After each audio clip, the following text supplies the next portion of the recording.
ಆಟೋಗೆ greasing ಮಾಡಿಸ್ಕೊಂಡು ತುಂಬ ದಿನ ಆಗೋಗಿದೆ. ಇವತ್ತು ಗ್ರೀಸಿಂಗ್ ಮಾಡಿಸೋಣ ಅಂತಂದ್ಬಿಟ್ಟು ಇಂದಿರಾನಗರದಲ್ಲಿ ಬಂದಿದ್ದೀನಿ ಡ್ಯೂಟಿ ಹೊಡ್ಕೊಂಡು. ಹಾಗೆ ಈ ವಿಡಿಯೋದಲ್ಲಿ ನಿಮಗೆ ಗೊತ್ತಾಗುತ್ತೆ ಯಾವ ಥರ ಗ್ರೀಸಿಂಗು.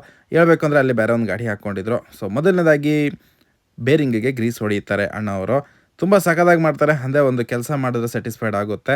ಸೊ ಯಾವ ಥರ ಅಂತ ಅಂದರೆ ನೋಡ್ಬೋದು ನೀವೇನೇ ನಿಮ್ಮ ಕಣ್ಣಾರೆ ಯಾವ ಥರ ಗ್ರೀಸ್ನ ತುಂಬ್ತಾರೆ ಅಂತ ಅಂದ್ಬಿಟ್ಟು ಕಪ್ಪಿಗೆ. ಇದು ನನಗೆ ತುಂಬಾ ಇಷ್ಟ ಆಗುತ್ತೆ. ಸೊ ಈ ಥರ ಯಾರೂ ತುಂಬೋದಿಲ್ಲ ಅನ್ನೋದು ನನ್ನ ಅನಿಸಿಕೆ.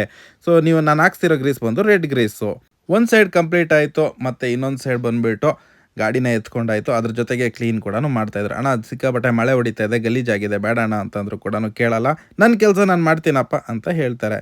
ಈಗ ಬಂದು ರೈಟ್ ಸೈಡಲ್ಲಿ ವೀಲ್ ಗ್ರೀಸ್ನ ಹಾಕ್ತಿರೋದು. ಸೊ ಈ ಥರ ತಿರುಗಿಸ್ಕೊಂಡ್ರೆ ಸ್ವಲ್ಪ ಚೆನ್ನಾಗಿ ಸ್ಪ್ರೆಡ್ ಆಗುತ್ತೆ ಅಂತ ಹೊಸ ಗ್ರೀಸು. ಸೊ ಈ ಥರ ಹೊರಗಡೆ ಬರಬೇಕಾಗುತ್ತೆ ಹಳೆ ಗ್ರೀಸು. ವೀಲ್ ಸ್ಕ್ರೂ ಏನು ಬಿಚ್ಚಿದ್ರು ಅದನ್ನು ವಾಪಸ್ ಹಾಕ್ಕೊಂಡು ನೀಟಾಗಿ ಕಪ್ನೆಲ್ಲ ಕ್ಲೀನ್ ಮಾಡಿಕೊಂಡು ಈ ಥರ ಕ್ಲೀನ್ ಮಾಡಿದ ತಕ್ಷಣ ನಮಗೂ ಒಂಥರ ಸ್ಯಾಟಿಸ್ಫೈಡ್ ಆಗುತ್ತೆ. ಅಂದರೆ ಹಳೆ ಗ್ರೀಸ್ನೆಲ್ಲ ತೆಗೆದು ಹೊಸ ಗ್ರೀಸ್ನ ಕೂಡ ಹಾಕ್ತಾರೆ. ಸೊ ಯಾವ ಮಟ್ಟಕ್ಕೆ ತುಂಬ್ತಾರೆ ಗ್ರೀಸ್ನ ಅನ್ನೋದು ನಿಮ್ಮ ಕಣ್ಣಾರೆ ನೀವೇ ನೋಡಿ. ಸೊ ಎಷ್ಟಾಗುತ್ತೆ ಅಂತ ಕೇಳ್ತೀರಾ, ಲಾಸ್ಟಿಗೆ ಹೇಳ್ತೀನಿ. ಕಪ್ಗಳಿಗೆ ಬಂದುಬಿಟ್ಟು 4 ಕಡೆ ಇರುತ್ತೆ. ಅಂದರೆ 2 ವೀಲ್ಗೆ 2 ಕಡೆ, ಹಾಗೆ ಒಂದು ಬಂದು ಇಂಜಿನ್ ಕಡೆಗೆ, ಇನ್ನೊಂದು ಬಂದು ವೀಲ್ ಕಡೆಗೆ. ಈ ಥರ ಕಪ್ಪಿಗೆ ಗ್ರೀಸ್ ಚೆನ್ನಾಗಿ ಹಾಕೋದ್ರಿಂದಾಗಿ ನಮಗೂ ಕೂಡ ಬೆನಿಫಿಟ್ ಇದೆ.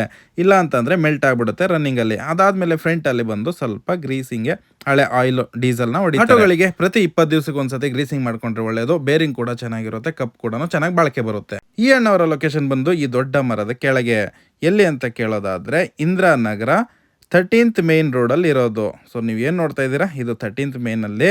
ಇದು ನಿಯರ್ ಎಲ್ಲಿ ಬರುತ್ತೆ ಅಂತ ಅಂದರೆ ಶುದ್ಧ ನೀರು ಕುಡಿಯೋ ಘಟಕ ಹತ್ರ ಇರೋದು. ಅದ್ರ ಪಕ್ಕದಲ್ಲೇ ಹಾಪ್ಕಾಮ್ಸ್ ಅಂತ ಕೂಡ ಇದೆ. ಇಲ್ಲೇ ಬಂದು ನೀವು ಅಣ್ಣವ್ರನ್ನ ಭೇಟಿ ಮಾಡಿಕೊಂಡು ನಿಮ್ಮ ಆಟೋಗಳಿಗೆ ಗ್ರೀಸಿಂಗ್ನ ಮಾಡಿಸ್ಕೋಬೋದು. ಸೊ ನನ್ನ ಕೆಲಸ ಪೂರ್ಣಗೊಂಡಿದೆ. ಸೊ ಇದಕ್ಕೆ ಎಷ್ಟು ಚಾರ್ಜ್ ಮಾಡ್ತಾರೆ ಅಂದರೆ 100 ರೂಪಾಯಿ. ಹೇಗಿತ್ತು ಅಂತ ನಿಮ್ಮ ಅನಿಸಿಕೆ ಕೂಡ ಅಂತ ತಿಳಿಸಿ.